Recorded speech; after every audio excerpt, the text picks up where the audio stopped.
Olá, meus caros Champions, tudo beleza? Bem-vindos a mais um aulão de História com o professor William.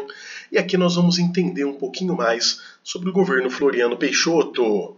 Essa aula se conecta com a aula de Deodoro da Fonseca, que inclusive está aqui no canal. Aproveita e assiste ela também, mas se você não viu, fica aqui com a gente nesse vídeo. Assiste esta primeiro, depois você vai para a de Deodoro da Fonseca. Nós vimos que o governo do primeiro presidente do Brasil não foi fácil. Ele durou menos de 2 anos e foi marcado por uma forte crise econômica e quase que houve também uma guerra da Marinha contra o Exército, já que era para o governo do Deodoro ter sido um governo transitório, né? Era para ele convocar eleições presidenciais e deixar o cargo, e isso não aconteceu no governo dele. Aí então a Marinha, temendo ali que o Brasil estava sofrendo um golpe, ameaçou bombardear o Rio de Janeiro, evento chamado de Primeira Revolta da Armada. O Deodoro da Fonseca sai do poder e coloca seu vice ali no lugar, Floriano Peixoto. O Floriano Peixoto chega falando que o governo dele também vai ser transitório, que falta só mais um pouquinho para o Brasil ter eleição para presidente, que a população pode esperar, que vai ficar tudo bem, que ele vai resolver os problemas, né?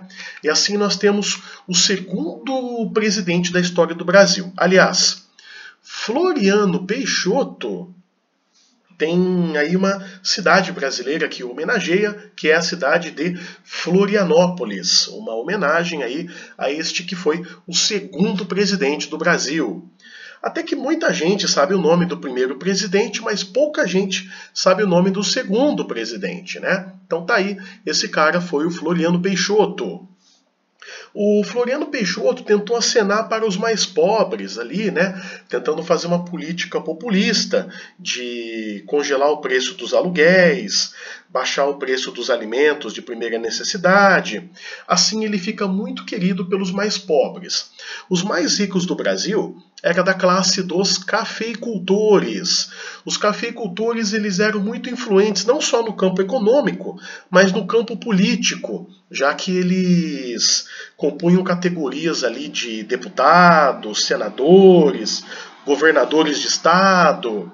Todo o sistema político brasileiro, dependendo da localidade, funcionava com um dedo da classe cafeicultora ou até a mão inteira da classe cafeicultora colocada ali. E havia um descontentamento ali no sul do Brasil, que queria mais autonomias para os estados, né? E aí nós temos a Revolução Federalista, localizada no sul do país, contra as péssimas condições e pedindo mais autonomia ali para os estados.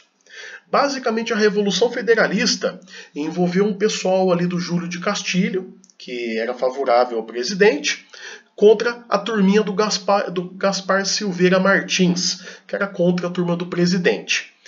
As duas partes que lutaram na revolta ficaram conhecidos como pica-paus, os sulistas que eram a favor do governo, e os maragatos, os rebeldes ali que eram contra o governo. Os maragatos eram compostos de mercenários, vulgarmente chamado ali de gaúcho, né? A própria palavra maragato faz referência à cidade de Maragateira, na Espanha. Ali tinha muito mercenário que ficava ali no sul do Brasil. Na época não tinha muito disso de patriotismo. Eles trabalhavam do lado que era mais conveniente para eles. A guerra durou alguns anos e com um saldo de cerca de 3.000 mortos, os pica-paus venceram os maragatos. Vitória do Floriano Peixoto com um saldo pesado ali. O Floriano foi ficando, aí por fim já era 1894 e o Floriano não tinha saído do poder ainda. E pior, né, ele estava com a mão suja de sangue, já que por causa do governo dele aconteceu a Revolução Federalista no Sul, né? E havia muita pressão para ele sair, a economia do país não estava boa, era mais do que hora de convocar eleições, até porque o antecessor do Floriano Peixoto, o Deodoro da Fonseca, já tinha encomendado ali para escrever uma Constituição, que foi a Constituição de 1891, a primeira republicana do país. Muitos artigos dela ali, inclusive, parecidos aí com a atual Constituição brasileira. A Marinha, mais uma vez percebendo aí que o Brasil estava vivendo um golpe, de novo ameaça bombardear o Rio de Janeiro. Mas o Floriano Peixoto, ele paga para ver. Então vai, bombardeia. A Marinha vai lá e bombardeia. Isso gera um combate. Combate esse que o Deodoro conseguiu evitar. O Floriano não conseguiu evitar, né? Esse combate aí é a segunda revolta da Armada. Talvez aí pela primeira vez na história brasileira a Marinha e o Exército se enfrentaram. A Força Aérea só não entrou no meio porque ela não existia ainda, né? Faltavam uns 30 e poucos anos para o Brasil ter uma Força Aérea, mais ou menos do jeito que a gente conhece, né? E teve a segunda revolta da Armada. Com a segunda revolta, o Floriano luta ali, ele consegue calar os marinheiros ali, ele consegue restabelecer a paz no Rio de Janeiro, que era a capital do Brasil na época, mas ele convoca eleições.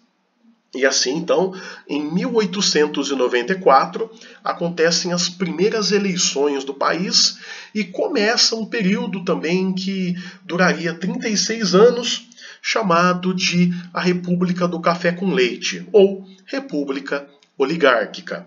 Espero que tenha gostado do vídeo, considere se inscrever no canal e eu encontro vocês aí no próximo aulão. Abraços históricos para vocês, meus champions. Bons estudos e falou!